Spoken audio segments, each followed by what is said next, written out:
And this wasn't done, we're talking 1,200 people were slaughtered. That if you think one person, being an innocent person, being killed is wrong, how can you justify it happening over 40 October 7th happening to Palestine? It didn't happen. You're talking about 1,200 people on October 7th, and then you're talking about every a couple times every month, 41 times. 41 times. That's how many 41 October 7th have happened in Palestine. Bima, there's just a word that you're not using, which is war. I mean, you have to really think about the word. What is a war? I mean, the Tao Te Ching says, which is a Chinese book of philosophy, it says that war is a funeral procession and opposing sides are technically observing funeral rites. So, again, just saying 40 October 7th has happened upon the people of Gaza or, Palestinians.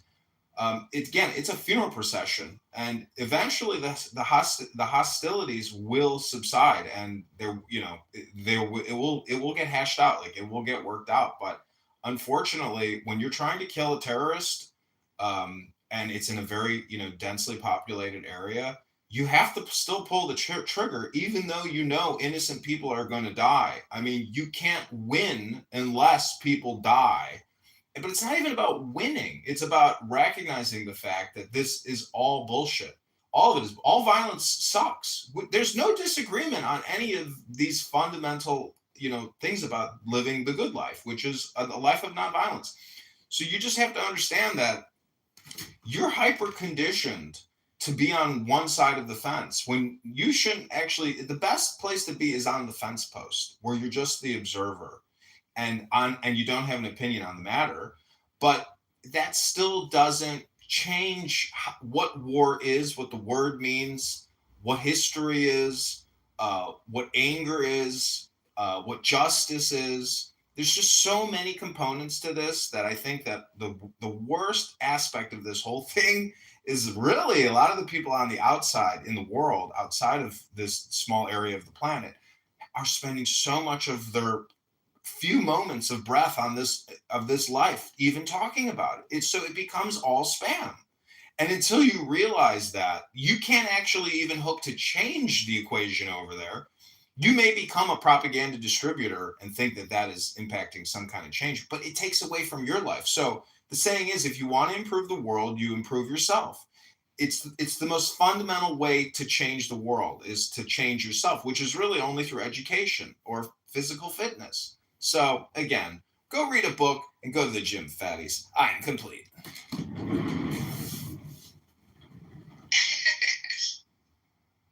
I don't disagree with that. I would just question, and I love that, right? Take care of yourself first. But I'm not going to be convinced that I'm hyper conditioned to take side X or side Y. I'm a human being who has had experiences. I understand what pain and suffering is. I think, contrary to what you're saying, I think the word war is, I think that's spam. I think that's semantic spam. And I think that that allows people to justify mass injustice, the complete opposite of justice. I think it allows the masses to believe that they're working towards to be able to live the next day to justify the killing of an innocent child, right? Or innocent women, people who are not military combatants. We're talking about civilians. It's not the same. I think that I don't think war is it's not this neutral descriptor. I think it's been weaponized linguistically. It is the spam. War is the spam. People who turn their blind eye to say, "Oh, it's war." No, it's not. These are people that are turning a blind eye to moral injustice and being able to walk away because it's AKA war. You say, but Bima, language is spam. War will warn us. Language controls thought, and when words become detached from reality. I know, but Bima, I mean, I don't know your position on abortion. I heard people in a room saying yesterday, this English cocksucker he's talking about. His problem with you fucking Americans is you don't care about what happens in a fucking world, or you don't care about how people are dying in Gaza. And I'm thinking, and he goes, and I'm thinking like, well, actually, if every country was just concerned with taking care of themselves, then there would be no conflict on this planet, because it's a little bit like personal responsibility. If everybody was personally responsible, we wouldn't have to have all of this social welfare and all of this debt spending. My point is 100,000 children in this country are aborted every single month. That's 1.2 million a year for $12 billion. I mean, if you're a patriotic American, you should be more concerned about what's happening at your neighborhood Planned Parenthood than about 10 children in Gaza dying from some rocket strike while they're trying to take out some Palestinian terrorist who killed 3 people at the Supernova concert. See, your priorities are all fucked up because your communication intake is all fucked up, and your communication output is all fucked up because your communication input is all fucked up. Call a spade, at least, if you had personal responsibility or patriotic fervor, you'd be more concerned about how your own country is imploding and how we kill 100,000 babies every single month in this country.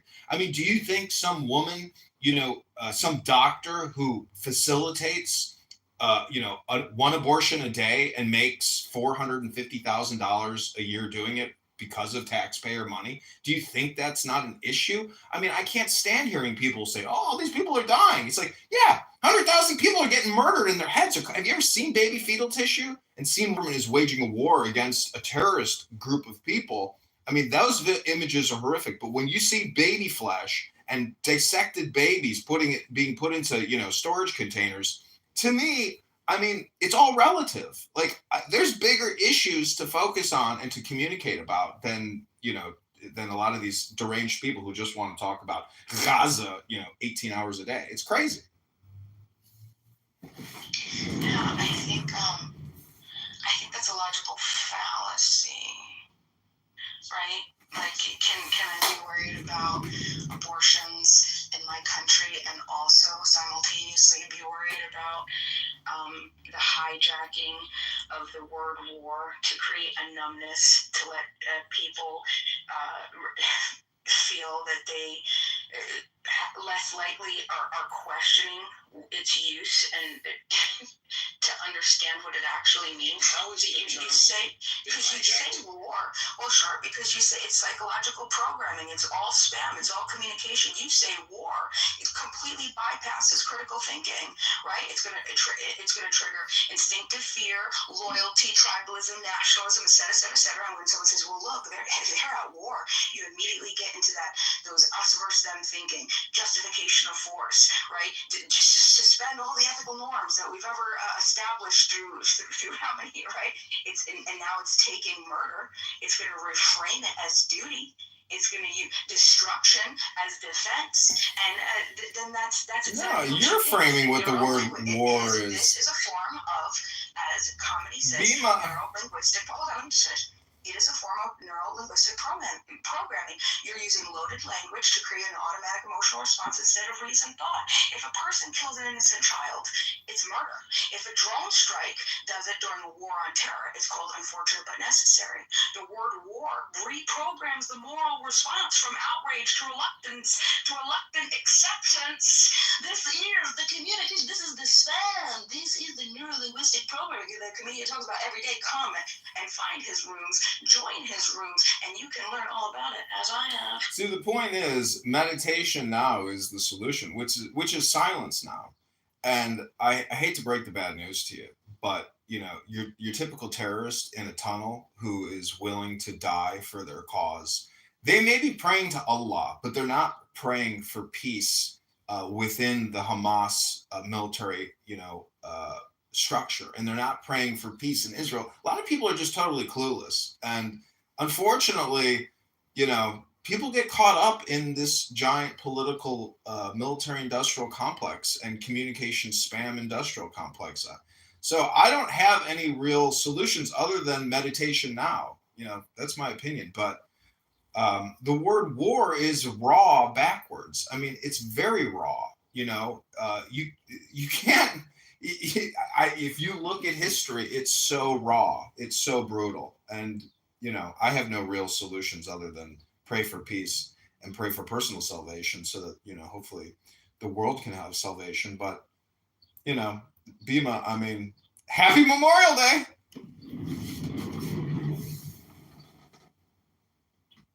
Happy Memorial Day.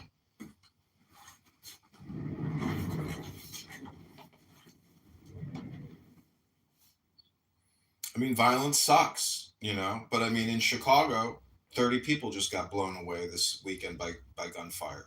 Where's the National Guard to stamp out all the gunfire and all the what I would call domestic terrorism?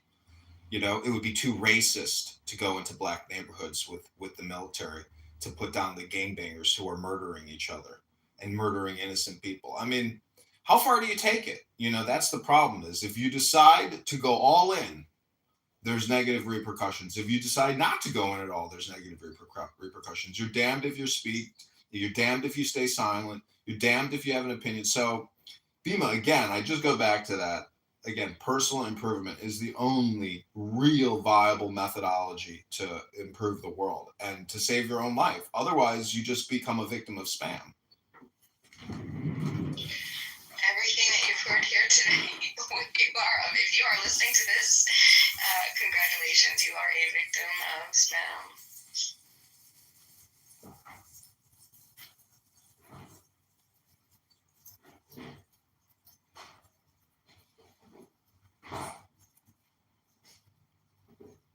I'm not really sure if too many people would be up in arms about stopping criminals. I think the problem is when the coercive force is used to unjustly affect innocent people. You know what I mean? If we were to take the armed National Guard and put them in neighborhoods of a lot of crime, violent crime, who cares? As the idea is, though, is they're likely not going to just attack, or stop the criminals. They're going to be getting in the way and interfering with peaceful lives, with peaceful people that are just going about their lives, just trying to get to work, go home, feed their family. Right? To what extent could you justify that? Defend yourself. Defend yourself. Yeah, well, there's a lot of brutalized victims.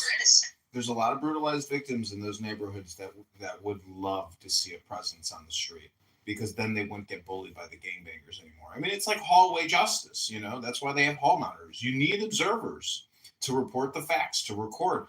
I mean, these security cameras, that supposedly record things in these high danger zone areas, they need to dox these people. They need to do facial software recognition and post them on police department websites saying, is this your son? This is who it is. This is a gangbanger who's out on the streets all day long. I mean, dox these people. The court of social justice is really the only court of justice we have nowadays. You know it. I know it. All these courts, all these lawyers and judges, they're all liars and corrupt. They fuck over people left and right. I mean, the divorce courts, the child support courts, these are huge wastes of time, energy, resources.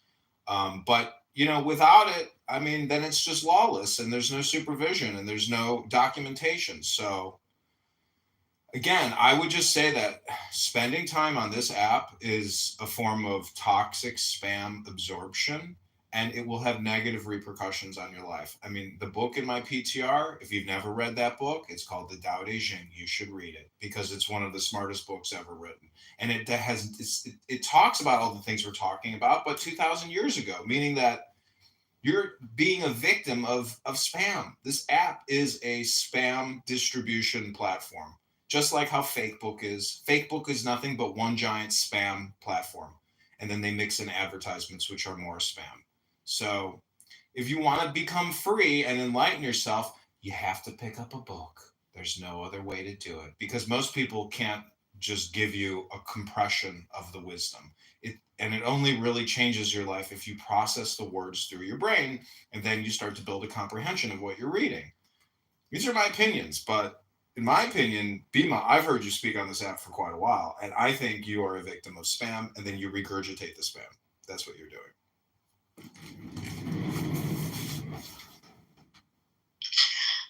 You know what? I don't find a lot of people that agree with me here. I think usually when I take positions, they're generally the position that has the most ick, you know?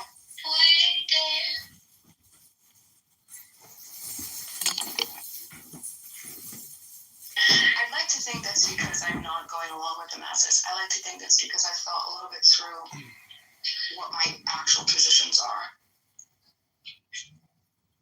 And that's one thing that you'll find, which I don't think that you'll find with a lot of people, is consistency. You can find with everything that I've ever talked about. Well, who do you side with, the strong or the weak? I side with the innocent. I side with the individual who's willing to operate in a realm of voluntary consent and not aggress upon another peaceful person or their property. That's who I side with. Right. Who is going to reciprocate rights with me? Who is going to allow me to become the best individual that I possibly can, allow me to become creative, explore my innovations, explore all of the things that I do in this small, short little life that we have, this small little, we're all little artifacts. Who wants to do that? I want to talk to you, and I'll fight next to you as well. Because I don't want to have anything to do with what you want to do with your life. I want to allow you to live peacefully, and I'll fight for that. So let's fight against the people who don't want that. Let's fight against the people who are stuck in fear and scarcity and control. See, the problem with that is it's still just spam. It's not actual meditation education. I mean, the whole point of meditation is essentially to get past these words, which are all just spam. And until you realize that words are causing these problems, um, it's just a question of personal development and self improvement. I just don't see what you're saying actually changing the world, changing people's opinions, or even changing yourself. I think the only way to really change the world is to program yourself through books. And these are memories like books are people's entire lives compressed into 100 pages, and they're gone, but their thoughts and their concepts are still there, and people aren't utilizing these books. Unfortunately, most people are just using their cell phones to program their lives, and so therefore we have a huge problem that there will be no peace, and no, there will be no peace because the programming sucks, and your programming is just not effective enough to make any significant change. And when I asked you, who do you side with, the strong or the weak? You said I side with the innocent. So that's part of the problem right there. Is first of all, no one is really innocent. For the most part, everybody ends up uh, being guilty of some type of crime. Nobody's perfect. You know it. I know it. But anyways, happy Memorial Day. So, chapter 31 of your book on weapons and war. Weapons are the tools of violence. All decent men detest them. Weapons are the tools of fear. A decent man will avoid them except in the direst necessity. Victory by force of arms is not something to be admired. Those who rejoice in victory delight in killing people. There's a condemnation, celebration of war. I don't think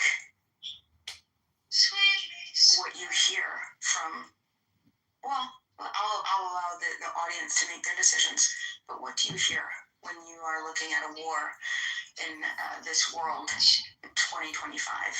What do you hear from both sides? Chapter 69. There's no greater misfortune than underestimating your enemy. Underestimating your enemy means thinking that he is evil. Thus you destroy your three treasures and become an enemy yourself.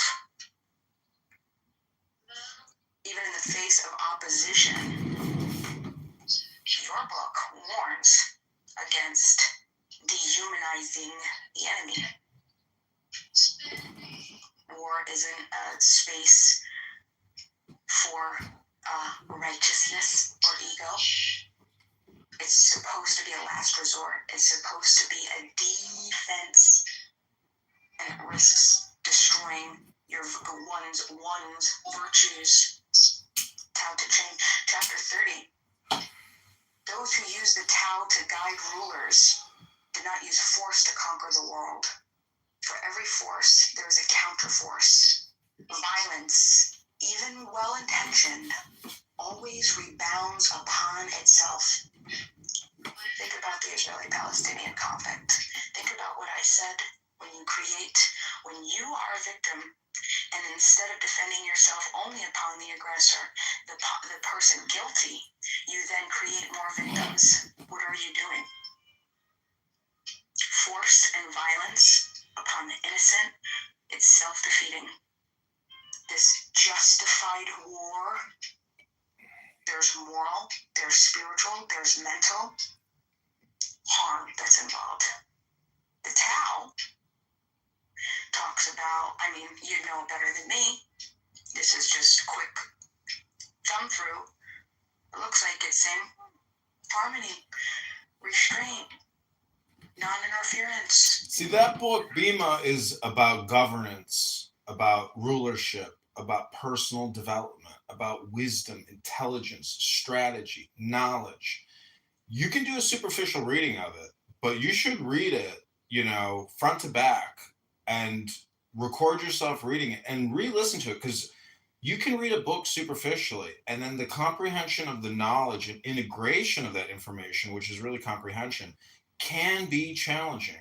You can't just read something once. Sometimes you got to read it twice, 3 times, 10 times to really understand it, because there's a lot of hidden messaging in there, a lot of double entendres, triple entendres, relativity. So I don't know. It's a very powerful book because it's programming, and it's programming for success. It's called The Great Way. It's the way. You could say Jesus is the way. So that's why I would encourage you to read that book. But El Normo is here. El Normo, you just missed an interesting conversation about conflict resolution, war, death, life. And happy Memorial Day to you, El Normo. Happy Memorial Day. How did I miss a good conversation? Well, Bima was just reading from the Tao Te Ching, which is talking about conflict and how violence blows back at you as the terrorists in Gaza and now the civilian population are experiencing. El Normo, how do you separate civilian deaths in conflict? Because Bima was big on proportionality. If 1,500 died in Supernova, only 1,500 should die in Gaza. That's not proportionality. She doesn't know what that word means in this context. Proportionality. I'm sorry? I'll let you go, El Normo. Go ahead.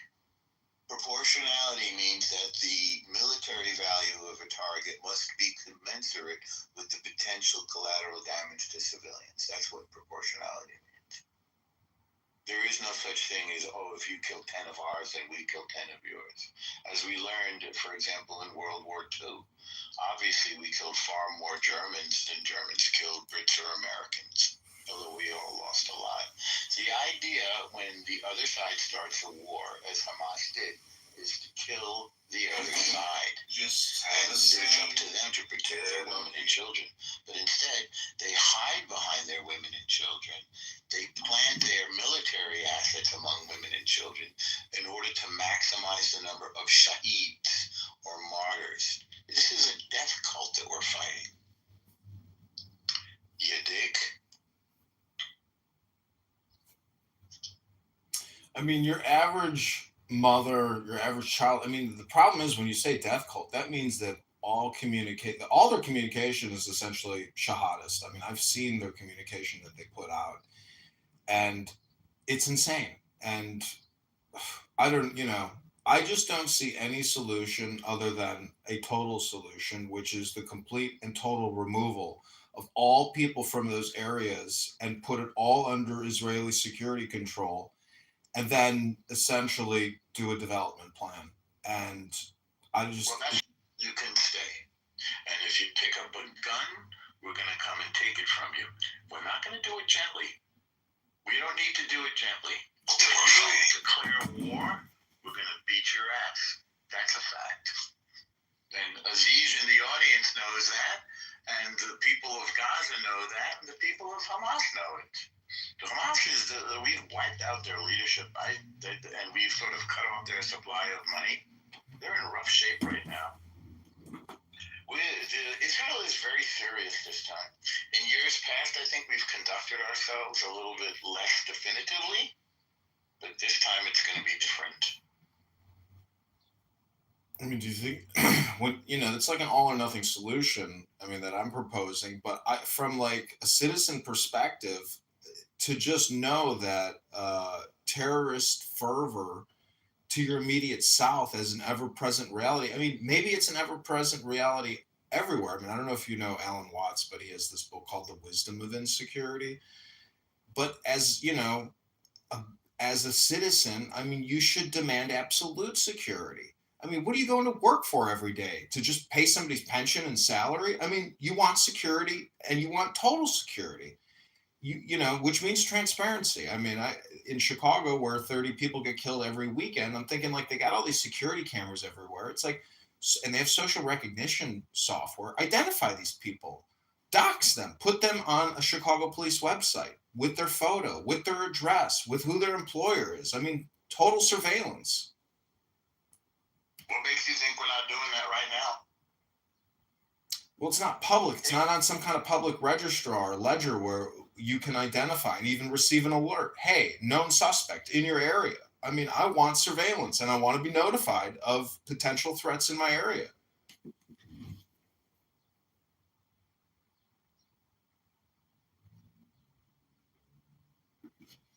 I mean, I'm talking about from an American perspective, but I mean, what's the difference now? I mean, human rights are security rights, not to be killed by Islamic radical terrorists while you go to some concert, and that's a major problem. I mean, there's sleeper cells. There's individuals who have extreme mental health disorders.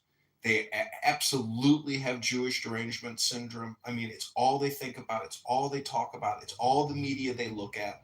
I mean, I think Facebook and Zuckerberg has done a pretty good job in terms of scaling back the insane radical leftist terrorist propaganda and is now letting conservative speech on the platform. But it's still there. This Free Palestine scam communication bullshit should be outlawed and censored, in my opinion. I mean, I'm actually for censorship. And it's basically, if you are promoting terrorist ideology and murderous, homicidal infatuation or projection, I mean, no. Like, the algorithm has to suppress this stuff. It's inflaming people. It's causing people to act out their worst programmatic tendency. I mean, it's my opinion.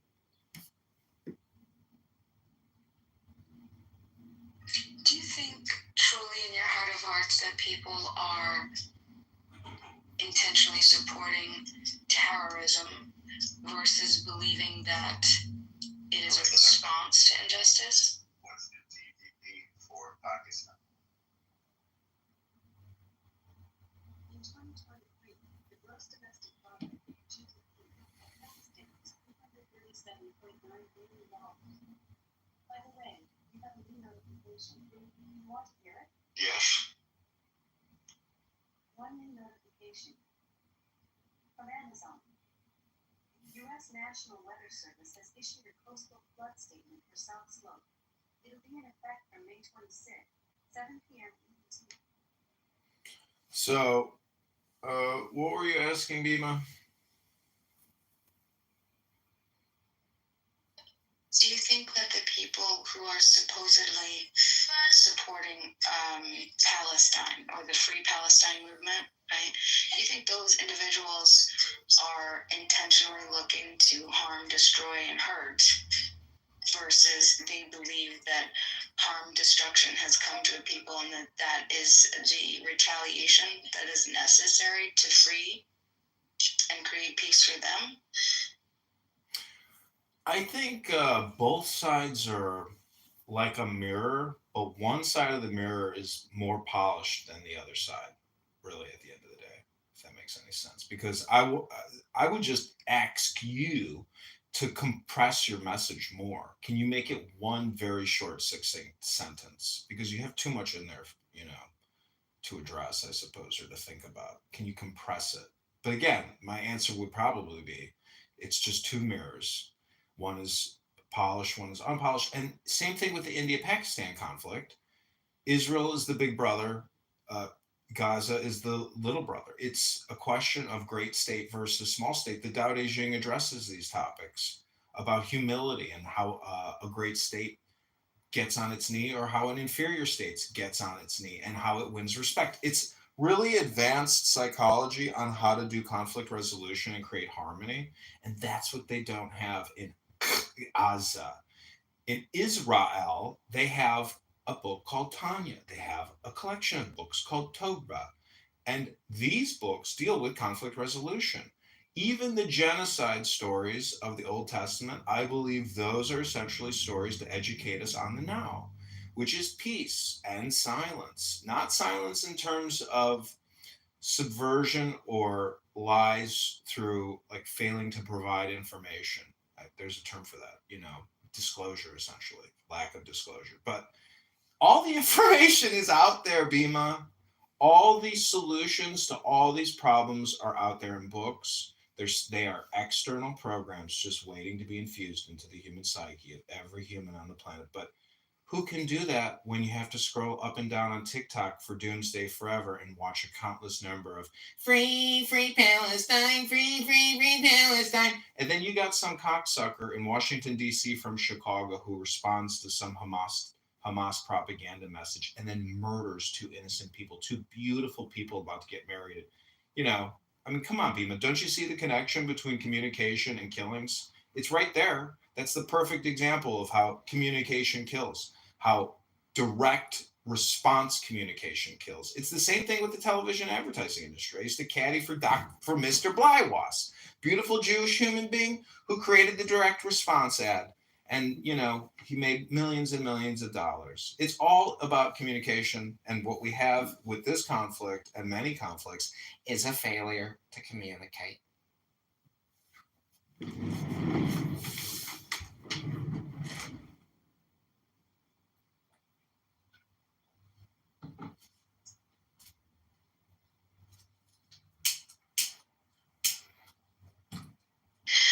like to try to understand people, right? What is it? 7 Habits of Highly Effective. Geez, I don't remember now. 7 Habits of Highly Effective People, maybe, I think it is. Stephen Covey, but anyway, I don't remember if that's the title. It sounds like it sounded good enough. But one of the rules is seek first to understand and then be understood. I'll just leave it out there. Well, the saying is, you can create life or death with your tongue. That's what spam is. I mean, you can come on here and you can just spam people with death messaging, or you can spam people with life messaging, which is wisdom and intelligence. Look what Aziz is saying. I mean, look at his perspective. He is programming us, and he's highly programmed. A lot of this is just relativity. It's just. But anyways, El Normo, any positive message you want to share with us this beautiful Memorial Day? Sure. Let's remember the brave members of the IDF who fought the war for West. They want barbarism. They want terrorism. They want Sharia law. They want to take the world backwards. So the question is, what will win? The forces of Western civilization and enlightenment and democracy, or the forces of murder and darkness, Sharia law, terrorism, barbarism? I believe in America. I believe in Israel. I believe in justice. I believe in the light to the nation. And we'll see if the forces of good attitudes, like America, like enlightened democracies, triumph over evil, like Pakistan, like Hamas, Hezbollah, Houthis, Al-Qaeda, Boko Haram, Al-Shabaab, Palestinian Islamic Jihad, the Al-Aqsa Martyrs Brigade. I mean, they have a terror group for every letter of the alphabet. Why is that? Why are there so many jihadist terror groups? Because they want to take over the world and subjugate democracies. Are we going to let them do it? I don't think so. Israel isn't. America isn't. But let's hear it for those who gave their life for freedom and democracy against the forces of people like Aziz in the audience, who want to take the world back and cover women up in beekeeper suits and create grooming gangs in England and terror groups like Hamas and the Houthis. I believe America and Israel will win.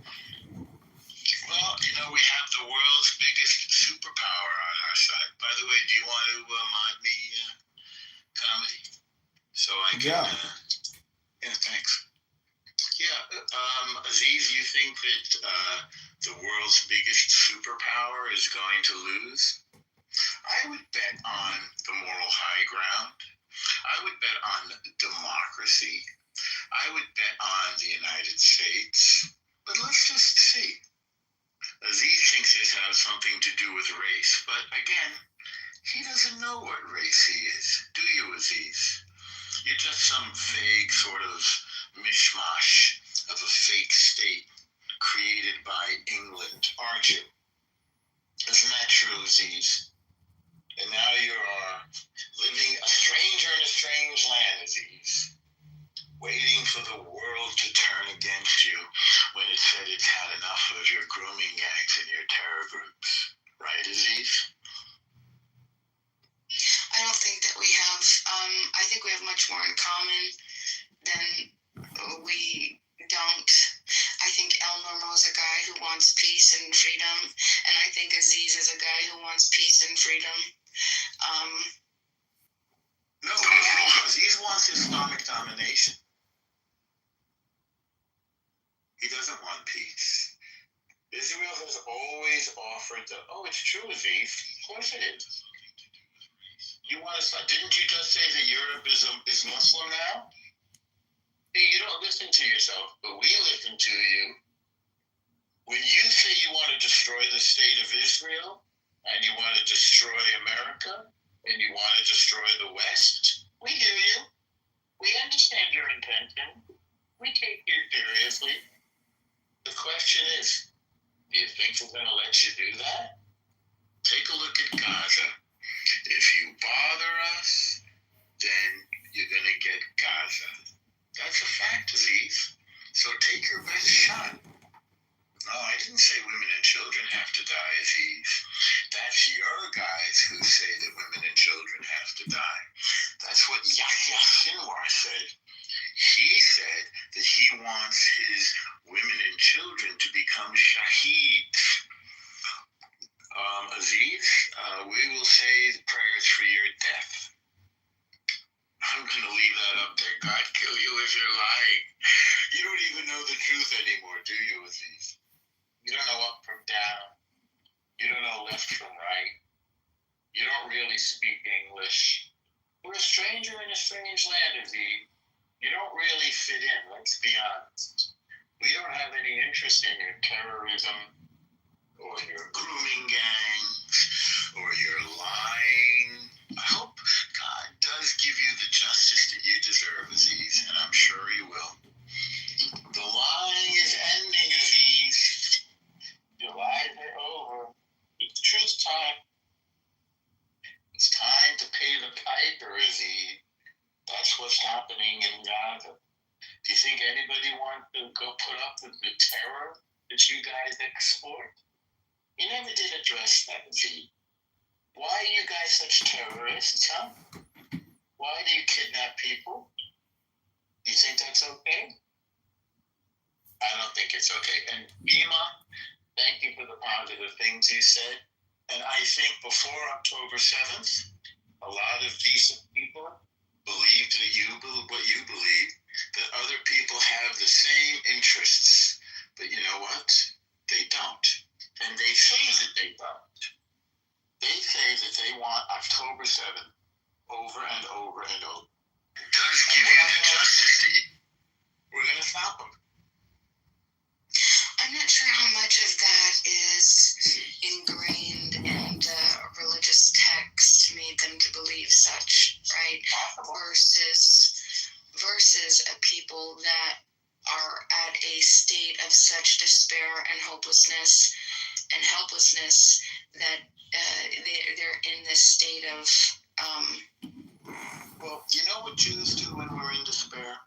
We make a beautiful country, Israel. And you know what the people of Gaza did when they were in despair? They killed their neighbors. They slaughtered their neighbors. So that's the difference. I don't excuse it. It is truth time, Aziz. It's time for us, when you say death to America, we're going to stop you. We're going to find you. We're going to prevent you from killing what we hold dear. That's a fact. That's what America did in World War II against the Nazis, Aziz. The Nazis were Amalek, and Hamas is Amalek. And we're going to prevent them from hurting anybody. I think I sense a lot of passion in your voice and in your, I think, your intent, and I definitely am there with you. I want to live free and I want to live peacefully. I'm just not convinced that the other side doesn't want that either.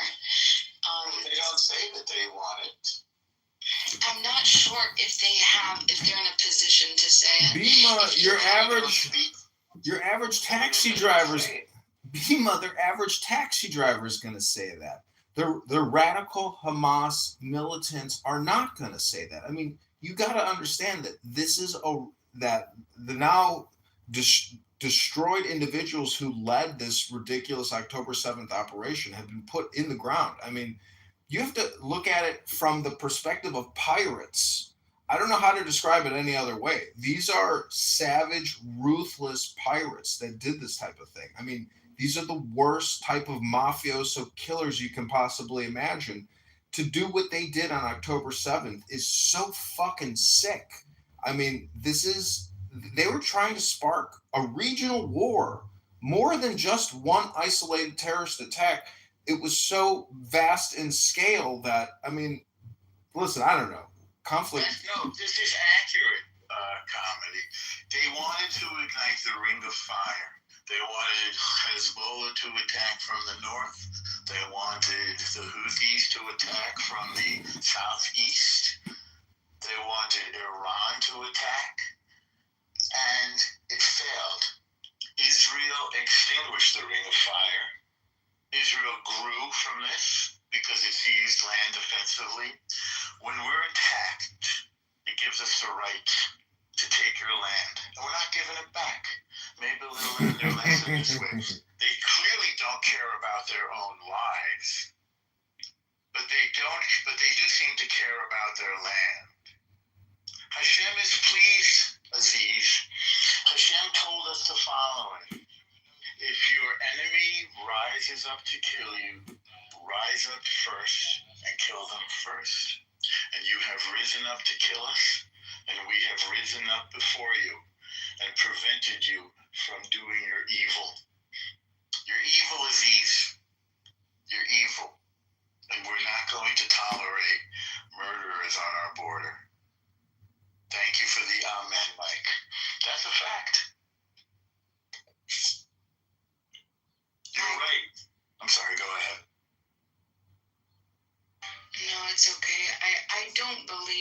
Aziz is evil. Oh, well, he says evil things, and he does evil things. And I believe evil is as evil does. He's never said that he wanted peace. He just wants to hate Jews. They know that they hate Jews, and there's a reason why they hate the Jews. They hate the Jews because if we still exist and we still have the covenant, that means that their book is false.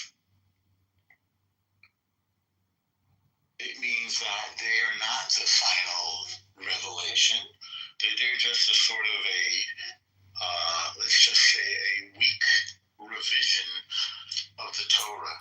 And it's intolerable to them. And I believe, by the way, that Muslims are monotheistic, that they do believe in the one God, but they're going to have to learn to live peacefully, or they're going to have a big problem, as you see in Gaza. That's a fact, Aziz. You can't get around it. How do you view Trump's meeting with the head of Syria and Saudi Arabia?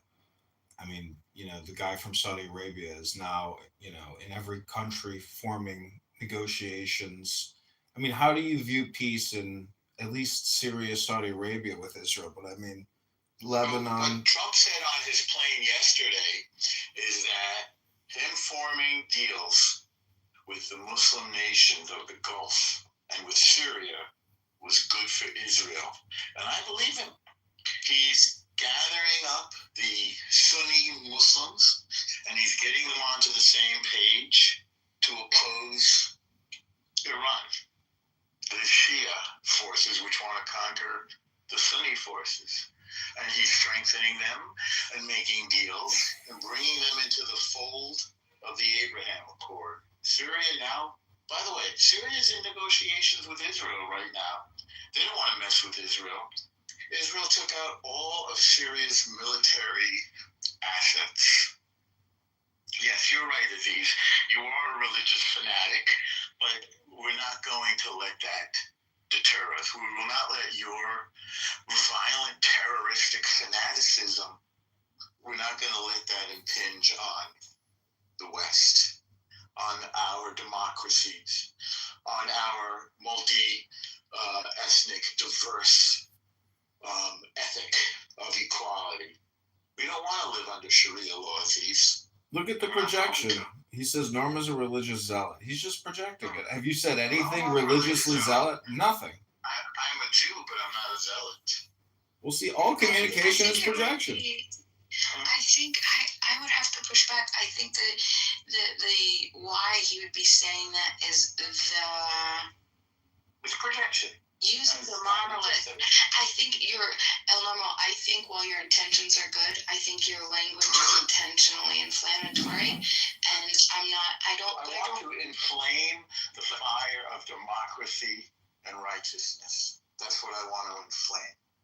I think when you take any group and you group an entire people as a monolith, I think that that's one of the least spiritual and factual things that anybody could do.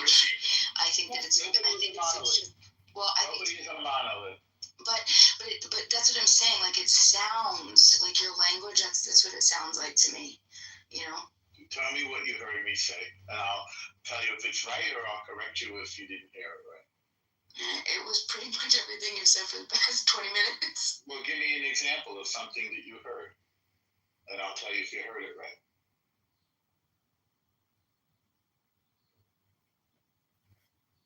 Sam, did you want to say anything? Hi, Shalom. Yes, I want to say hi or greet everybody. Just heard something I want to tell you. I'm ex-Muslim. I know Islam books very, very good. 15 years YouTuber, Arab language speak YouTube. I am film what Trump, I have the video. I download the video of Trump before he tell Islam, 11 September, Islam hate us.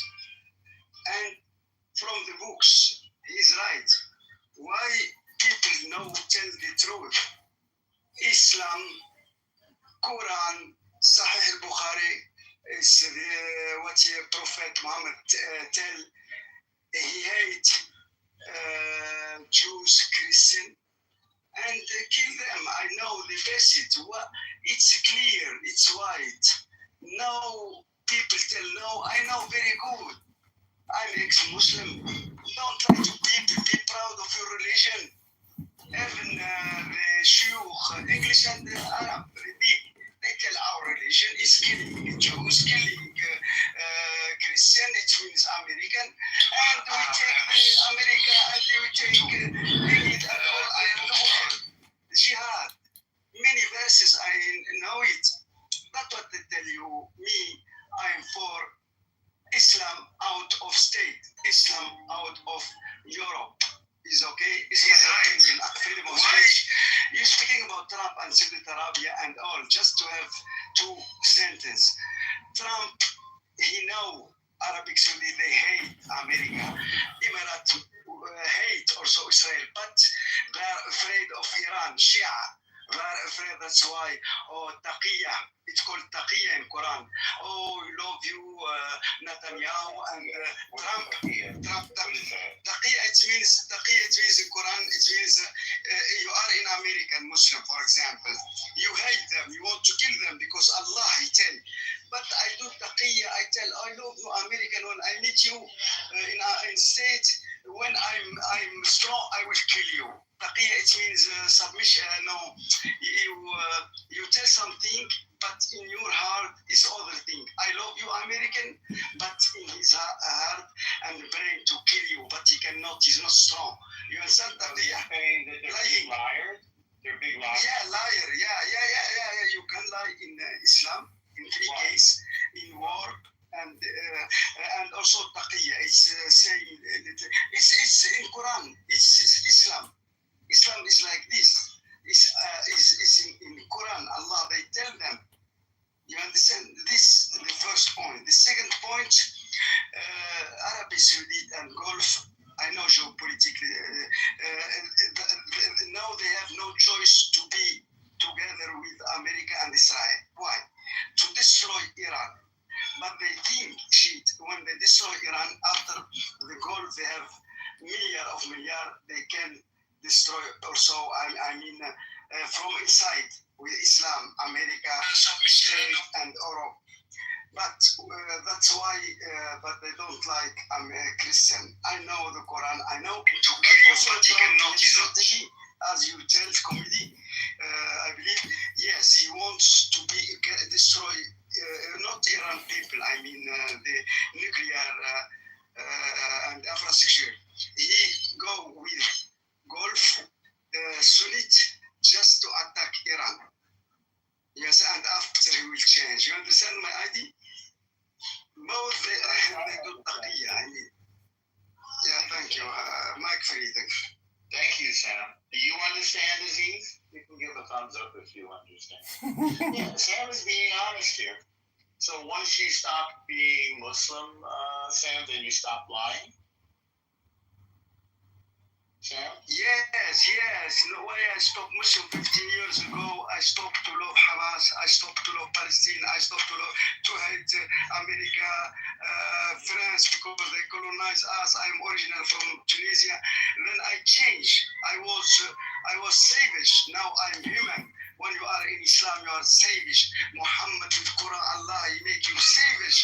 But when you go out from Islam, you are human. You love Jews. You love. I was in Israel, America, of course. I love France. You understand? All Muslims they hate Jews. All Muslims they want to destroy Jews. All Jews. I know, but they don't taqiyya. They learn us when we are children in Tunisia, in Egypt, and all.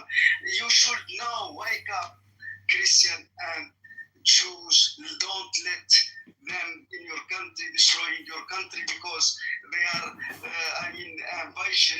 They want to colonize and change the bigger plasma in France. It's done. Islamization is done approximately in Sweden, in Germany, in England is Afghanistan, is Kandahar for me. It's a long story. And state until now you are controlling Muslim. When you will be more than 2% Muslim is problem. Believe me, they must be 0.5%. When they are 30%, they bam to take the country. Look, Ethiopia, they are Muslim 17%. They are the other Orthodox. They take Jews, all Muslims, they want to destroy Jews, all Jews. I know. The first minister is Ahmed, is Muslim, and they put Ethiopia, the majority Ahmed, and they are quiet. They will do the same state when they are much. Also in Sweden, also in Germany. I'm ex-Muslim and know what they do when they Islamic brotherhood, brotherhood in America. They are planning for this. Is Islam equal for me? Islam equal ISIS equal Muslim brother equal Daesh equal Shabab equal Boko Haram. I know very good what they are planning. In Quran, they must take all the word Islam, and after even the Vatican, and after they broke the cross. Beware about this. Beware, I tell you, in books in Arab. I don't know they translate false in English. Terrorism 860. It's ترهبون عدو الله. Terrorism, enemy of Allah, in American and all, but they do it fight the enemy of God. They translation is false. Many like this. Okay, thank you. Mike 3.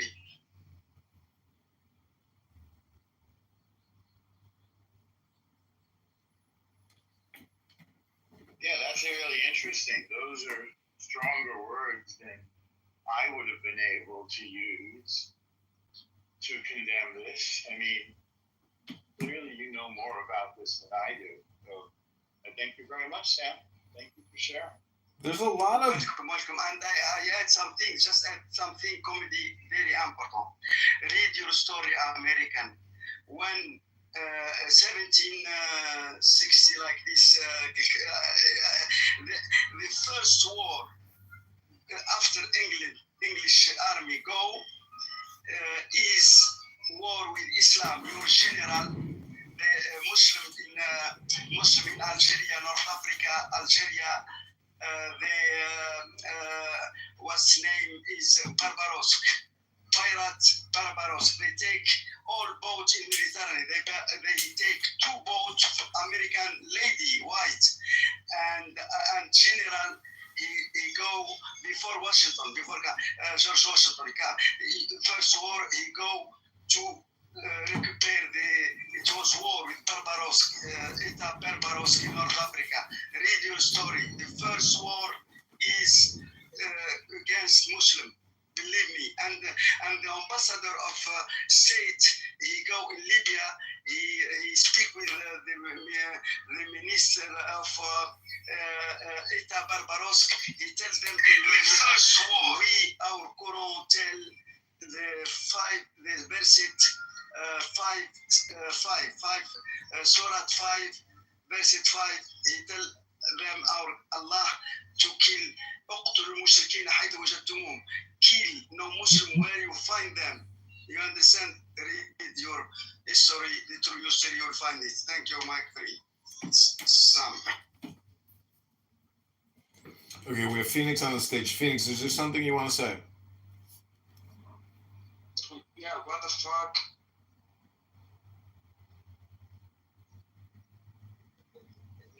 Is that it? What the fuck? Shut your ass off, El Normal. Why would I do that? Because your ass is nasty. What do you have to do with that? Is it something that's within your brain right now? You're thinking about my nasty ass? The Phoenix just descended from the room very rapidly. Well, happy Memorial Day, everyone.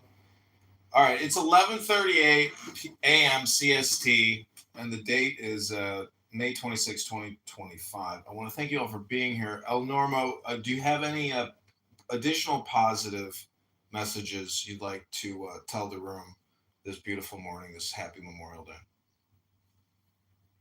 Well, thank you to all of the men and women of any breed, color, nationality who died for us defending freedom on this Memorial Day. Thank you, and I hope I can be worthy of your sacrifice, and I hope I can repay it in some way. That's what I have to say, Congressman. You know, the now, in my opinion, is a compression of the past and the future. And so the most important choice now is always your communication. And that's what you say and what you listen to. And, when Moses and Aaron had to deal with God and the golden calf and you know, the angry people, Aaron commanded them to take the gold from their ears. So part of the biggest problem with a lot of these spammers on this app is they actually get a lot of ears to look at their spam, and that's the problem with toxic communication. Is if you do scratch a bigot's itch, she's gonna look your way. But anyways, I'm just saying that so much of the communication here is political. Be worthy of your sacrifice. Yeah, I hear you. I think the most important thing is not to take this app seriously. I just view it as it's like Facebook. It's all spam. It's everything is just spam. It's a question of awareness of how much time you're giving to spam, and then you can course correct and optimize your life or counteract the spam in a creative way. It's like transmutation or synergy. You have to kill two birds with one stone on this app, otherwise you become a victim of spam. Yeah.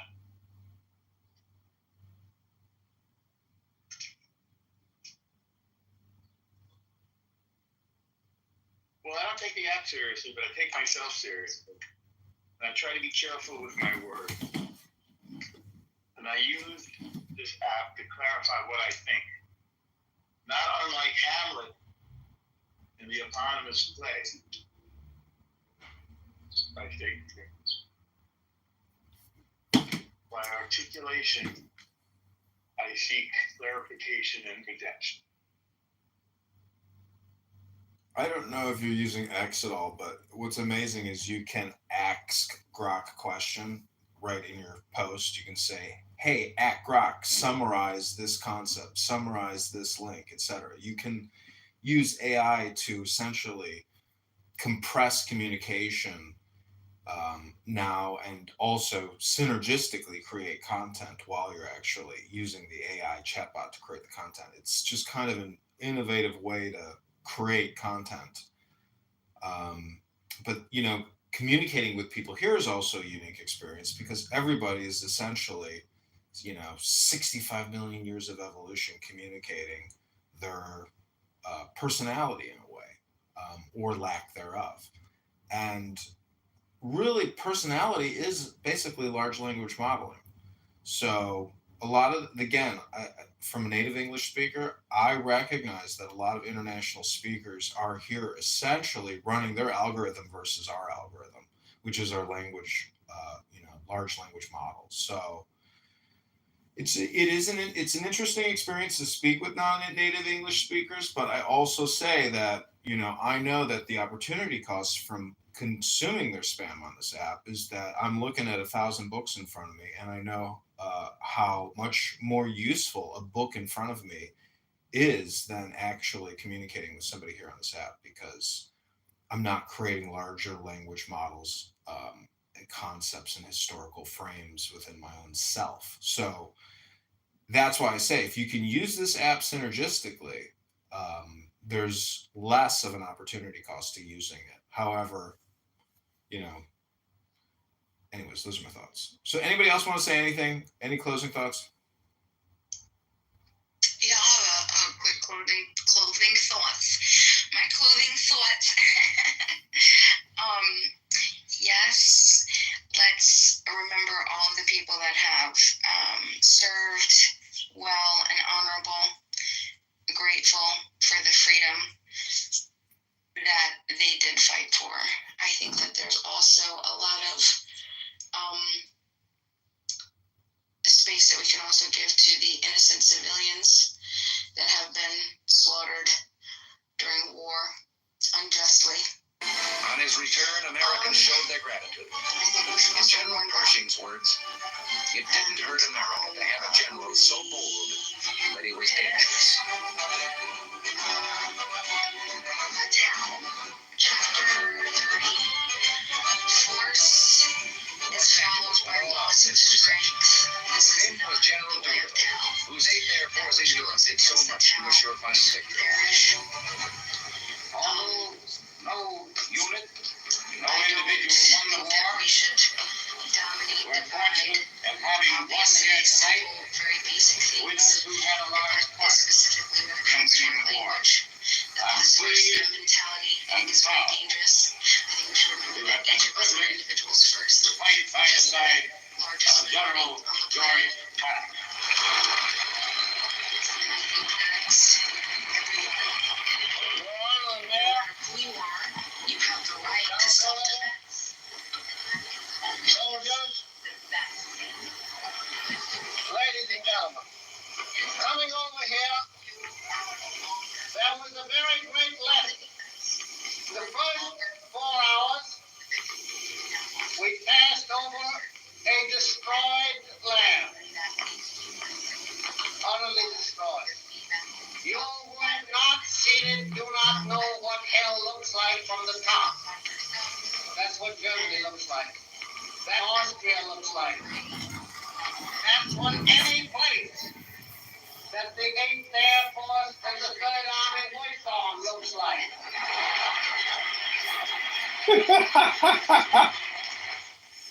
You must remember this. That from Brest to various towns in southern Germany and Austria, whose names I can't pronounce, but whose places I have removed.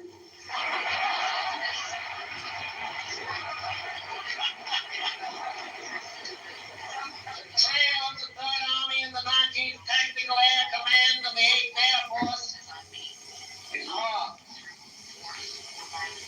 by more than 40,000 white crosses, 40,000 dead Americans. Do you realize how deeply he felt about his men? initiated by aggression and not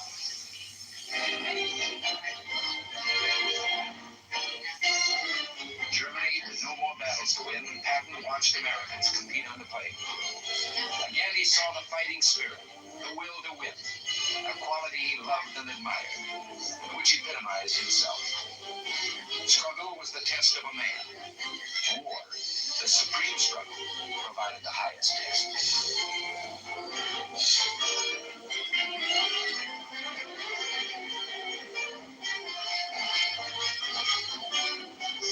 Thank you for the for the room and how great America and we were about. I hope not America one of those days they would be like Europa, bigger plasma, Islamization, Balkanization, Afghanization. I hope not. Bye bye. Thank you very much.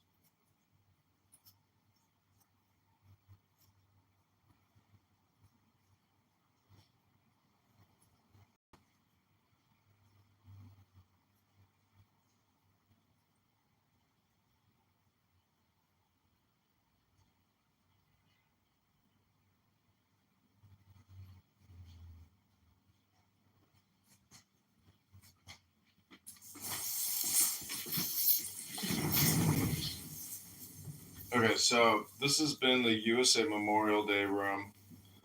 I threw Israel up in the title there with a sun. Anybody else in the room want to say anything? It's now 11:48 a.m. CST. And then I'm going to read something from a book and remind everybody to read a book today or tomorrow or the next day out loud. Just read it on Clown House. No need to just keep talking and talking and talking. It's not getting anybody anywhere. 5 years of spinning around. It's a dance, everybody. It's the song that never ends. Until you personally pick up a book and read it. Use the app.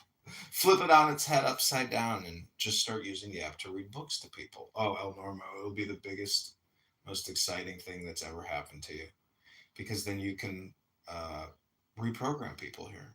You know, first get them into a deep meditative relaxation state, then hypnotize them with a book, or just read them the book from the very beginning. It's just a thought. Oh, El Normo, you'll like this one.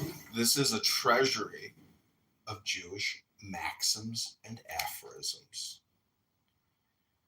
Curiosity, the first step to betrayal. Every man thinks himself a great actor who deserves a wider audience. One woman is enough. Friendship after love is like smoke after fire. The more superb a writer, the less literary is his writing. Like society, like literature. Only that which comes with great effort is easy to read. Friendship with a woman always ends in love. One goes to the theater mainly for the intermissions. Your church is where you feel God's inspiration, not where you see the cross, walls, and stones. On your face, I sadly note the last stage of all misfortunes, boredom. Tango, a sad thought to which one can dance. One needs to learn death as we learn life. Love makes discoveries, dissipation makes inventions. Never, a silly word, one can never comprehend it. You will learn more wisdom from one wife than from 1,000 mistresses. A thief could easily come to terms with a policeman if it was not for the victim. Faith moves mountains on the backs of the faithful. Once I faked virtue, now I fake desire. An ounce of gain, a pound of envy. A friend in need is a friend indeed, but it's better to feed illusions at a good dinner. The women I dreamt of never refused me. God makes so many beautiful women, but they always scold a womanizer. Experience God's gift when you no longer need it. Who has loved 100 times does not know love. Big quarrels should be settled with little losses. More courageous is he who fears not the whip but fame. When 1,000... Is this Epictetus? No, this is a treasury of Jewish aphorisms. Wow, they're very good. Thank you. Yeah, sure, they are good, aren't they? I like this book. It's they're very quick little eureka moments. They're very great, reflective, and wise tools. When 1,000 sheep realize that they have 2,000 horns, watch out, shepherd and sheepdog. An empty head nods more easily. Do not desire your neighbor's wife in vain. Tragedy to fall in love with a face and marry the whole woman. Throw a lucky man into water and he'll surface with a fish in his mouth. Life, a lifelong death sentence. A pessimist says all women are loose. An optimist does not, but he has hopes. Fidelity, a strong itch with a prohibition to scratch. Even the most beautiful legs end somewhere. The difference between camels and men. A camel can work a week and not drink. A man can drink a week and not work. A horse has 4 legs, one at each corner. Koroba, megalomania. A new sickness, megalomania. That's metalomania, like military soldiers get medals. Conscience, that quiet voice which whispers that someone is watching. Egoist is someone who cares more for himself than me. A virtuous girl never chases after boys. Whoever saw a mousetrap chasing mice? Success, something your friends will never forgive you. Raisin, a worried grape. A flea, an insect which has gone to the dogs. Corpus delecti, a delicious body. In partibus infidelium, she is unfaithful, but only partly. Wit is a very important part of a woman's outfit. You can never be too picky when choosing parents. Nothing moves a man as much as the tears of the woman he begins to love, and nothing irritates him as much as the tears of the woman he loves no longer. Love is a dainty golden little box in which you will find a carefully prepared and concealed little bill. The most important things in life happen only once. What the shell absorbs in youth, of that it will smell in old age. The way is never long to one's beloved. Love without money, gateway to misery. A good wife is the husband's crown. Where the tail rules, the head blunders. Where the devil can't manage, he'll send a woman. Mother's voice is God's voice. She is not the mother who bears, but the one who rears. A guest in the house is God in the house. What one thinks when sober, one says one when drunk. The tavern will not spoil a good man, nor the church mend a bad one. As Jacob to God, so God to Jacob. Who digs pits under others falls into them himself. The man has not yet been born who can please everyone. Do not shoot with powder when you can shoot peas. God guards the guarded. The drowning man clutches at a razor. Better an ounce of luck than a pound of gold. The violin does not play for everyone. Money is a good servant but a poor guide. The threshold's too high for my feet. Dog barks, carriage rides on. Go into debt but make a good showing. Who wants to hit a dog will find a stick. The master's eye fattens the horse. Shake a hoe at the sun. To a wise head, 2 words are sufficient. The word flies out a sparrow, but comes back an ox. Okay, that's a treasury of Jewish aphorisms. I hope you enjoyed that. Happy Memorial Day.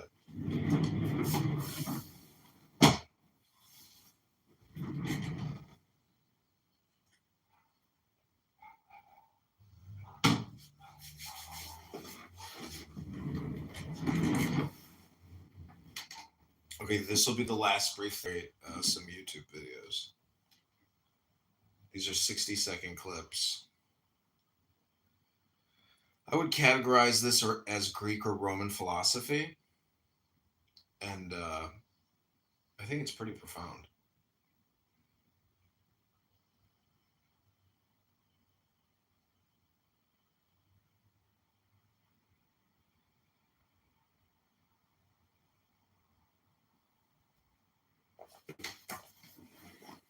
Here we go.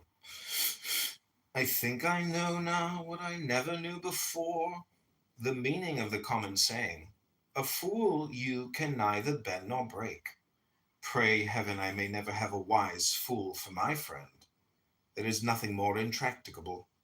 My resolve is fixed. Why? So madmen say too. But the more firmly they believe in their delusions, the more they stand in need of treatment. Oh, when shall I see Athens and its Acropolis again? Miserable man, art thou not contented with the daily sights that meet thine eyes? Canst thou behold aught greater or nobler than the sun, moon, and stars? Than the outspread earth and sea? If indeed thou apprehendest him who administers the universe, if thou bearest him about within thee, canst thou still hanker after mere fragments of stone and fine rock? When thou art about to bid farewell to the sun and moon itself, wilt thou sit down and cry like a child? Why didst thou hear, and what didst thou learn? The meaning of the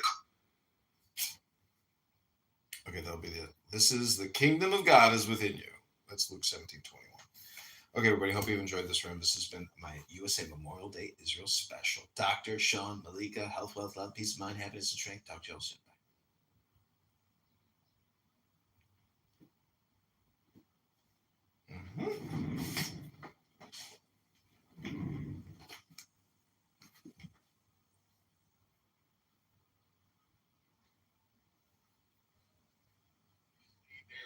What are you arguing? That's what they do. What are you talking about? No, you need Anyway, huge data centers. You need huge data centers. no. Quite a lot of electricity. No, the programming and Welcome back to Concrete's Spam Special Hour, where he will spam you for an hour. Concrete never shuts the fuck up. All he does is do communication spam. Welcome to the Concrete Spam Happy Hour. Happy Memorial Day, everyone. Back to you, Dr. Concrete Spam. you can't imagine if I was famous, all of these fans that were like mentally deranged and constantly followed me around. That shit would suck, though. Imagine a non-famous person having this many fans. It's crazy. Anyway, anywho, they definitely have books on language. You're the other guy, right? Anyway, so that's two fans for a non-famous guy. Doesn't matter that you came in and you are trolling incessantly, and it's embarrassing. There it is. Anyway, nobody cares. Like, you're annoying everybody else's entertainment. Like, everybody else is suffering because you're such a fan. Yes. Because you're such a fucking fan. You're right.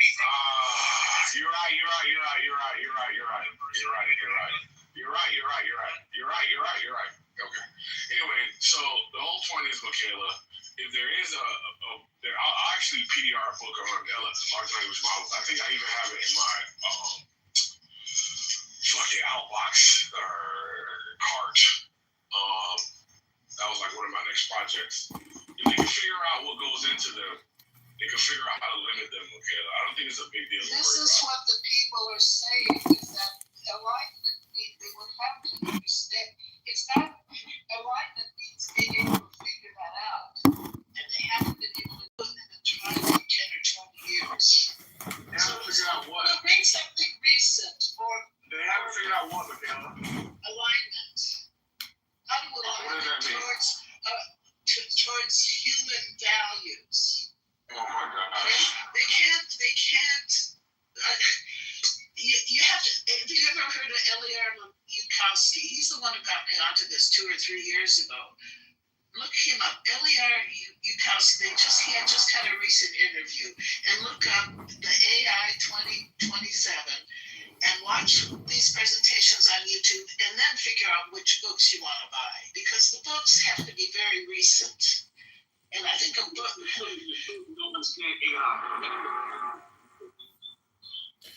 Welcome back to another episode of Clown House Spam Communication, where for the next 5 to 50 minutes you will be spammed relentlessly with spam. Congratulations, everyone, on participating in this spam social experiment. This clown. I mean, you're a clown, but why can't you contribute something better than your stupidness? You would actually stand. If he could, he would have. He can't. I got you. Do you believe that is flat? Yes. Can you show us how you can have a mass of water without a container? If you believe it.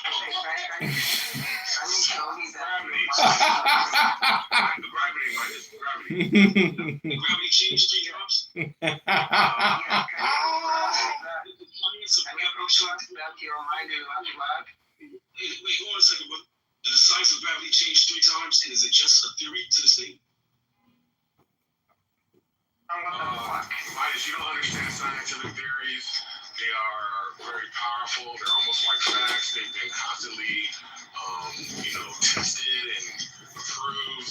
Theories aren't just your beliefs in the colloquial sense. They're actual, strong scientific evidence. There you go. Yeah, that sounds great, man. I wish it was real for them. I mean, it makes them sound real stupid. Right? They would say that we're supposed to follow the great philosophers of time, but they ignore Nietzsche. Nietzsche said you're supposed to ask and question everything. So we have no science to back gravity, or that a bowl can have water on the surface, that you can have a mass of water without science. I can't take them seriously. But even if can I question him? Can I question my mind? Yeah. Can I question that your mind is flat? Can you first answer? That was funny. Answer the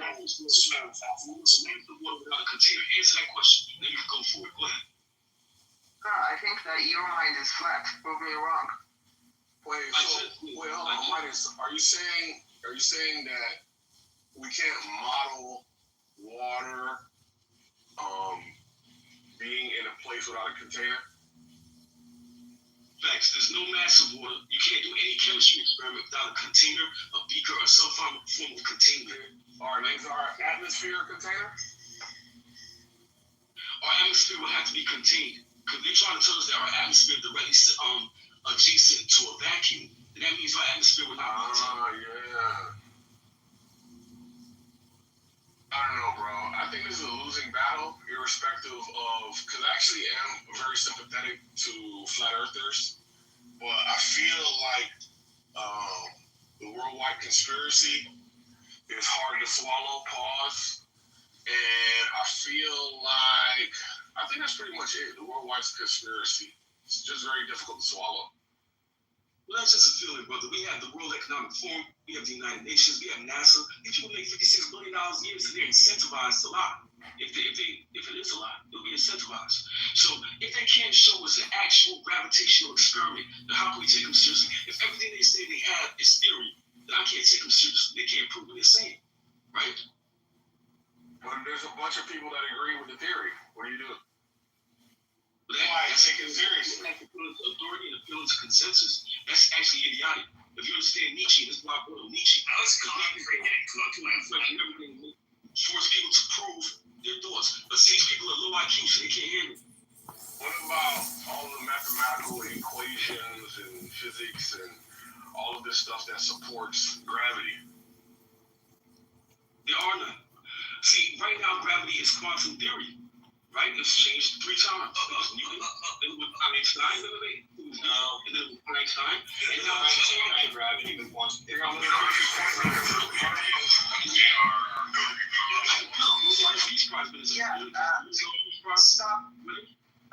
Stop learning science from Facebook, my days. Figure out what the holographic principle is. Are you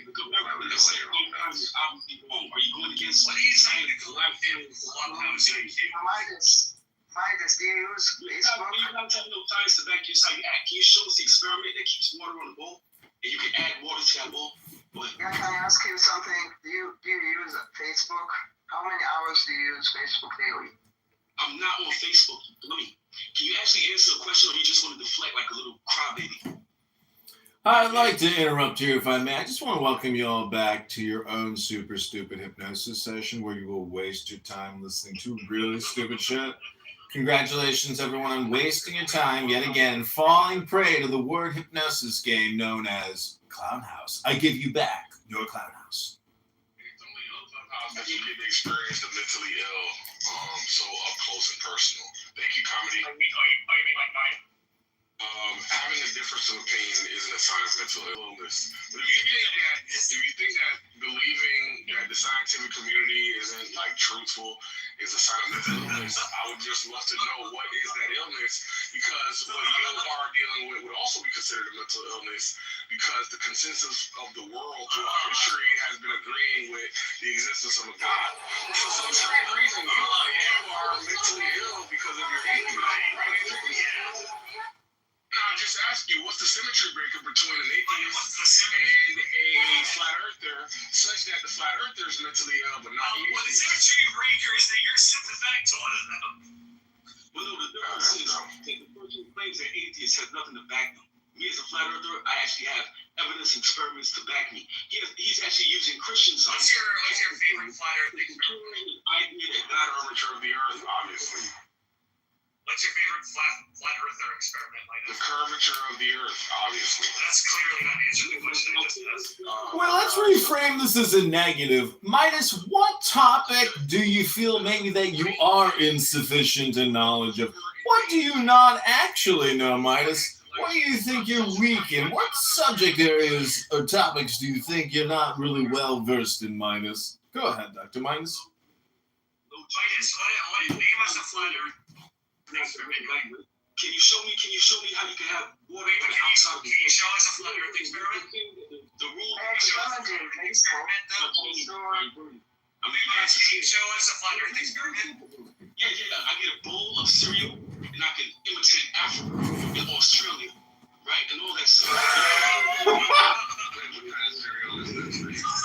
So you use Fruity Pebbles to represent America, and you use Cocoa Pebbles to represent Africa. But after a while, doesn't all the cereal tend to mix? And do you use whole milk or 2%, Dr. Midas? Everyone's like repulsed by you, but they're nice to you because they know you like mentally fragile. You take advantage of it by being an obnoxious weirdo. Is that clubhouse spam, clubhouse politics, clubhouse projection? What type of spam is that exactly, Dr. Concrete? Be so fucking obnoxious. Tone it down a little bit. Anybody. Flat earth experiment was you take some cereal, like Can anybody do this? Like you can have a mass of water without a container. Can you get a cup of water to drink without a cup? Go ahead.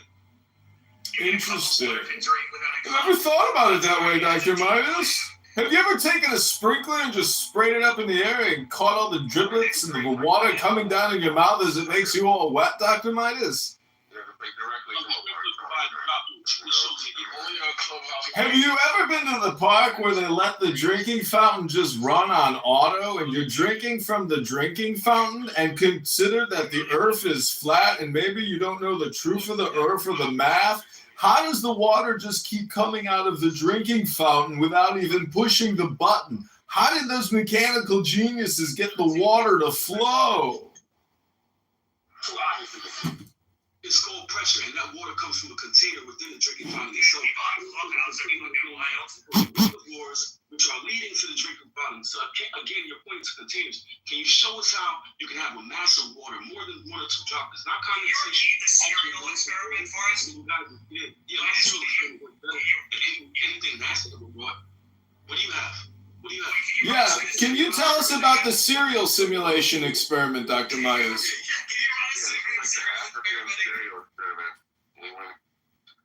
How do you have a mass of water without a container? This is just one question. Wait, but run us through the cereal again. Run us through the cereal experiment. No, you give me because you're saying that round Earth exists. The round Earth exists. I didn't quite understand the cereal experiment. It's not that complicated, dum-dum. It's not that complicated, dum-dum. You have to go. Will you run us through the cereal experiment again? Yes. What about when it I'm asking him. Okay, Can you run us through the cereal experiment? You're a chemistry experiment without a container, a beaker, and Wait, can you give us the cereal experiment? Why can't you figure it out? You're so dumb. Why aren't you smart? Concrete understood that maybe he could run it through for us. Oh, that's gonna be Obviously. So you get a bowl, you get a bowl, you put water in it, and you can construct the consonants with your cereal pieces, right? Now the issue is try to do that without a bowl. Go ahead. That's an experiment? $5 for a bowl haircut, and they don't even give you the fame. I'm just asking a question here. Welcome back to another episode of Clown House Hypnosis, where people talk about anything and everything. It's a total waste of time. It's political. It's projection. It's hypnosis. and it's spam, and it's generally very low IQ, talking about nothing and wasting all your time. Anyways, I'll give you back the mic. Thanks for listening to my little interlude. I'm gonna go read a book and go to the gym. I am complete. I give you back to your spam. Yeah, your brain deadness was too powerful for me. Yeah, it's a very Brain rot has fully set in. The name of this room, bro, is called Brain Rot. That's the smartest insult I've ever heard in my life. Welcome back to another exciting episode of Brain Rot. It's a banger. It's called Brain Rot. Welcome back to the Brain Rot. Hi, everybody. To all the brain rot sufferers out there. Welcome back to the Brain Rot. Welcome back to the Brain Rot. That's right, it's all brain rot. Come on, Bob. Well, hold on. We have to change so you can raise your hand. Well, this is showing y'all low IQ. Can you move comedy to the group?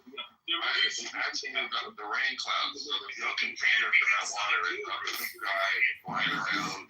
There's no container. We're so fucking obsessed. Welcome back to the Brain Rot, Brain Rot, Brain Rot, Brain Rot. You want to respond to everything I say, bro? Like, get a fucking hobby, read a book. Go play a video game or something. You obsessed weirdo. Okay, try to ask about rain. Sorry, Roy, but I apologize. Go ahead. What is the container that holds the rain in the sky before it rains? The cloud itself is water vapor, right? That's a container. It contains water. We're talking about vapor. We're talking about water. You're running from the argument about running to clouds. So when the water comes from the clouds, does it come like out of a bucket or does it come in drop? I'm looking for water, and this is why your rain clouds won't help. So can you go back to experiment and show us how water can stay on the surface of the wall? I have a cereal book. Very simple. Everybody can go and get it. I don't know, but it's the container. You're not fucking listening, Roybus. He's talking. You don't know what evidence is? What are you talking about? You're killing them. Listen, I don't get how that's funny, but that's how it is.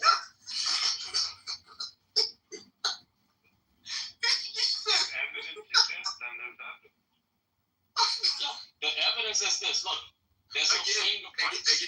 There's no fingerprints on the gun. The evidence is pointing to no fingerprints being on the gun. That's what the evidence is. No fingerprints being on the gun. And they claim that they want to use the bolster it, right?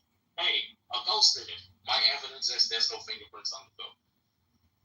It isn't their evidence. But you know what it is? It's evidence. No, it's not.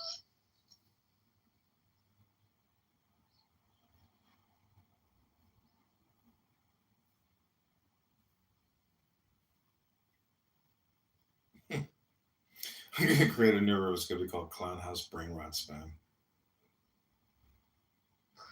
Niggas steady coming in. I'm on my heel, boy. Comedy pop up, boy. Let's see how funny you will. He gonna put us on his YouTube. He's so irritating. You know, it's not funny. Yeah, it's like This shit. Okay, this is Clown House Brain Rot Spam.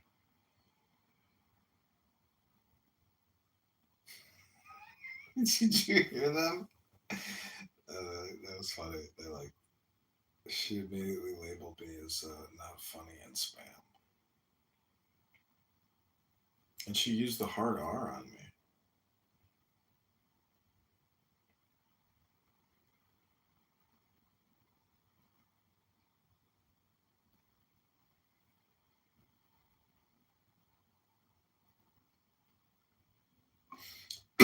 Okay, this is Clown House Brain Rot Spam.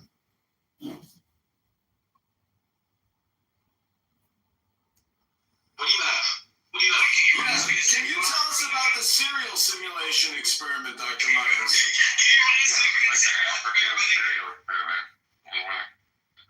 How do you have a mass of water without a container? This is just one question. Wait, run us through the cereal again. Run us through the cereal. No, because you're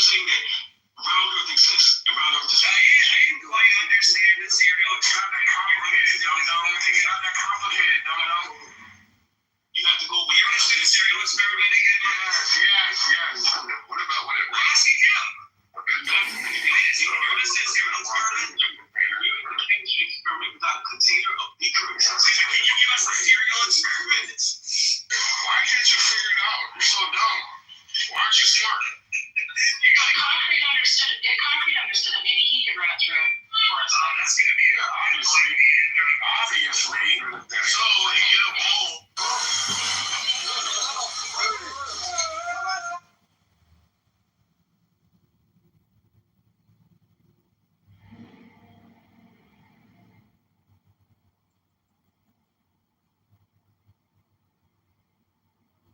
Poor hacks, and let them be turned out to grass. Proof is only possible in mathematics, and mathematics is only a matter of arbitrary conventions. And yet doubt is a good servant, but a bad master. A perfect mistress, but a nagging wife. White is the lash of the overseer. White is black, is the watchword of the slave. The master takes no heed.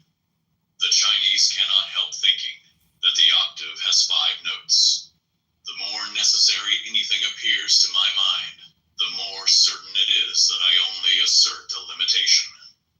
I slept with faith and found a corpse in my arms on waking. I drank and danced all night with doubt and found her a virgin in the morning. Chapter 46, Buttons and Rosettes. The cause of sorrow is the desire of the one to the many, or of the many to the one. This also is the cause of joy. But the desire of one to another is all of sorrow. Its birth is hunger, and its death satiety. The desire of the moth for the star at least saves him satiety. Hunger thou, O man, for the infinite. Be insatiable even for the finite. Thus, at the end, shalt thou devour the finite and become the infinite. Be thou more greedy than the shark, more full of yearning than the wind among the pines. The weary pilgrim struggles on, the satiated pilgrim stops. The road winds uphill. All law, all nature must be overcome. Do this by virtue of that in thyself, before which law and nature are but shadows. Chapter 47, Windmill Words. Asana gets rid of anatomy consciousness. Pranayama gets rid of physiology consciousness. Involuntary breaks. Yama and Nayama get rid of ethical consciousness. Voluntary breaks. Pratyahara gets rid of the objective. Dharana. Wouldn't it be great if you could read and manage your business?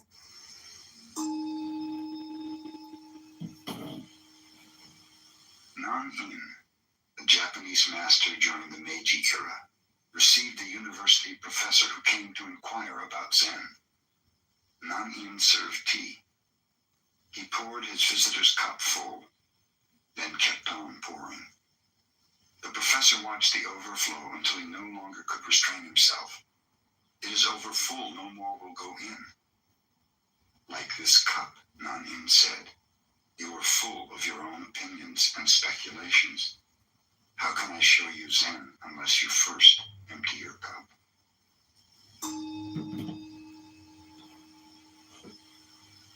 Budo was the emperor's teacher of his time. Nevertheless, he used to travel alone as a wandering mendicant. Once when he was on his way to Edo, the cultural and political center of the shogunate, he approached a little village named Takenaka. It was evening and a heavy rain was falling. Budo was thoroughly wet, his straw sandals were in pieces.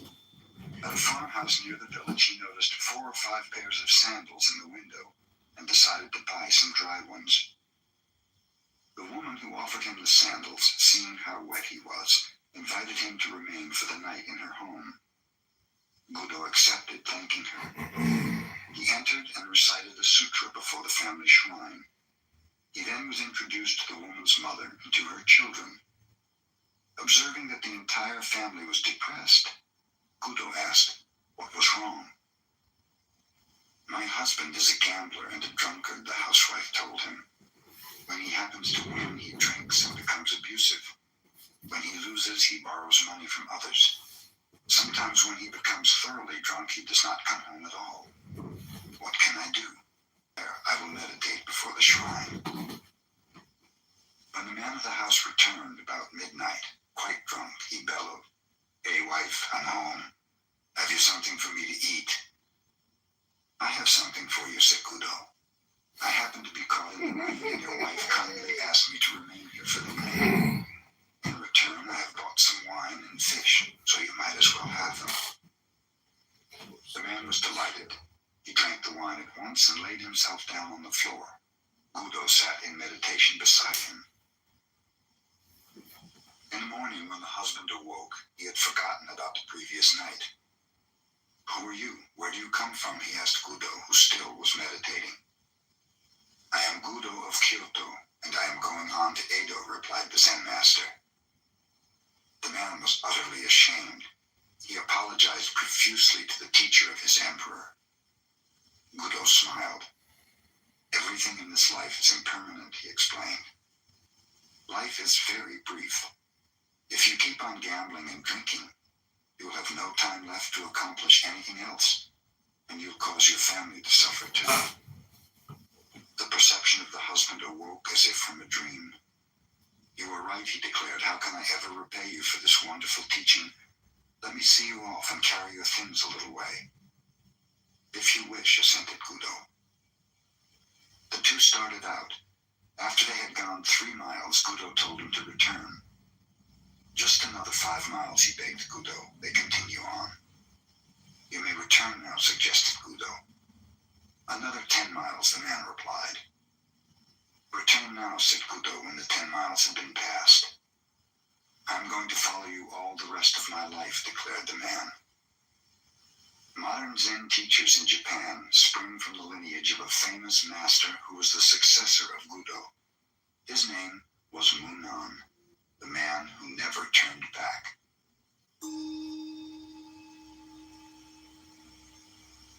The Zen master Hakuin was praised by his neighbors as one living a pure life.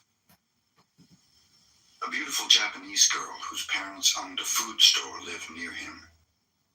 Suddenly, without any warning, her parents discovered she was with child. This made her parents angry. She would not confess who the man was, but after much harassment, at last named Hakuin. In great anger, the parents went to the master.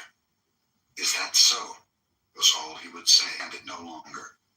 She told her parents the truth, that the real father of the child was a young man who worked in the fish market.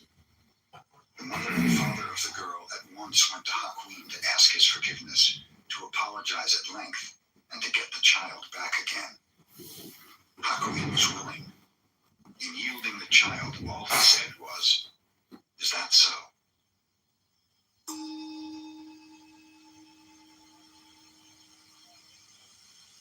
The Master Bankei's talks were attended not only by Zen students, but by persons of all ranks and sects. He never quoted sutras, nor indulged in scholastic dissertations. Instead, his words were spoken directly from his heart to the hearts of his listeners. His large audiences angered a priest of the Nichiren sect, because the adherents had left to hear about Zen. The self-centered Nichiren priest came to the temple, determined to debate with Bankei. "A Zen teacher," he called out, "wait a minute. Whoever respects you will obey what you say, but a man like myself does not respect you. Can you make me obey you?" "Come up beside me and I will show you," said Bankei. Proudly, the priest pushed his way through the crowd to the teacher. Bankei smiled. "Come over to my left side." The priest obeyed. "No," said Bankei, "we may talk better if you are on the right side. Step over here." The priest proudly stepped over to the right. "You see," observed Bankei, "you are obeying me, and I think you are a very gentle person. Now sit down and listen."